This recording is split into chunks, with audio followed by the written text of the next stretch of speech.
Moving on, let's talk more about your actual main business that you're running right now and how you've been able to have so much success on Amazon. I guess you said last year it was like 988,000, and then you did a deal to get you over $1 million. Let's actually define what your business actually is and kind of how it works and how you make money. Because I know you mentioned the word retail arbitrage. Is that your main business, or do you mind like diving into it? I mean, retail arbitrage is definitely my main business. The base way to describe it is just going to retail stores, buying things that are on sale or not even on sale, but are basically it's just supply and demand. I find something, someone will pay more on the internet.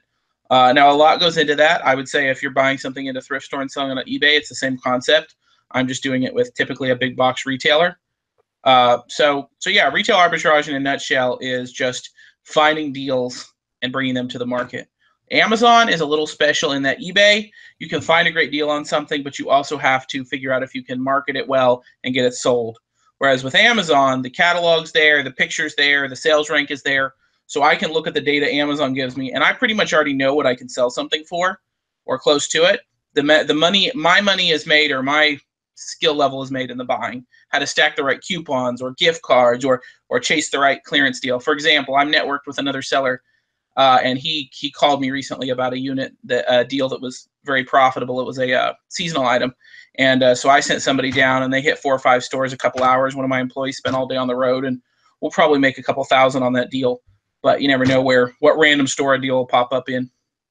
Wow, that's cool. So you actually have employees that are, I guess you would call them your sourcers in a sense, and they go out to the different stores for you. Like, what kind of stores do you go to? And do they just walk in and they kind of have a list, and then they buy everything, and then you process it and ship it off to Amazon? Well, I will say this, because I get a lot of people who are like, where do I buy product? And to be honest, that's the question I have to answer every day too, because Amazon is there. They have a great machine. You know, shipping stuff to Amazon is pretty straightforward. Finding that profitable product is the whole challenge of this business. And I mean, you have big box retailers, Walmart, Target, Toys R Us, Best Buy, and you know, you have tons of smaller ones too. That being said, like Walgreens, I actually sourced a lot at Walgreens when I first started. Funny story about that. I don't know. I've had some success there too. If you know CJ.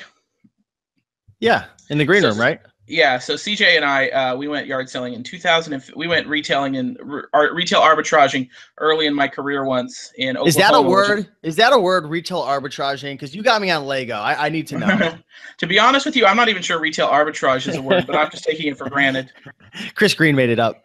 Yeah, exactly. And if Chris Green says it's a word, it's a word. But we actually bought some. We bought a toy at Walgreens, and he never shipped his in. Like, I showed him a bolo, and he took it home and lost it. He found it 2 years later. It had gone from being worth $8 to being worth $200. So I still kind of hate him a little bit for that. But yeah. So basically, it's just a matter of, like, when I send in employees, we have a whole bunch of different things. Like, I buy a lot of shoes, so I might chase a particular shoe sale. Or, for example, there might be a particular deal. You know, Target is doing 20% off of board games, or, you know, there's a lot that goes into it. So the research, finding the good deals, and right now prepping for Christmas. If you could see the amount of research we do to get ready for Christmas, it would hundreds of man hours learning what toy models will be, you know, low on stock and popular. But yeah, it's just a matter of doing your research, and worst case scenario, just take your phone, go to a bunch of stores and scan a bunch of things, because at the end of the day, that's how you learn. So you say that's the key right there.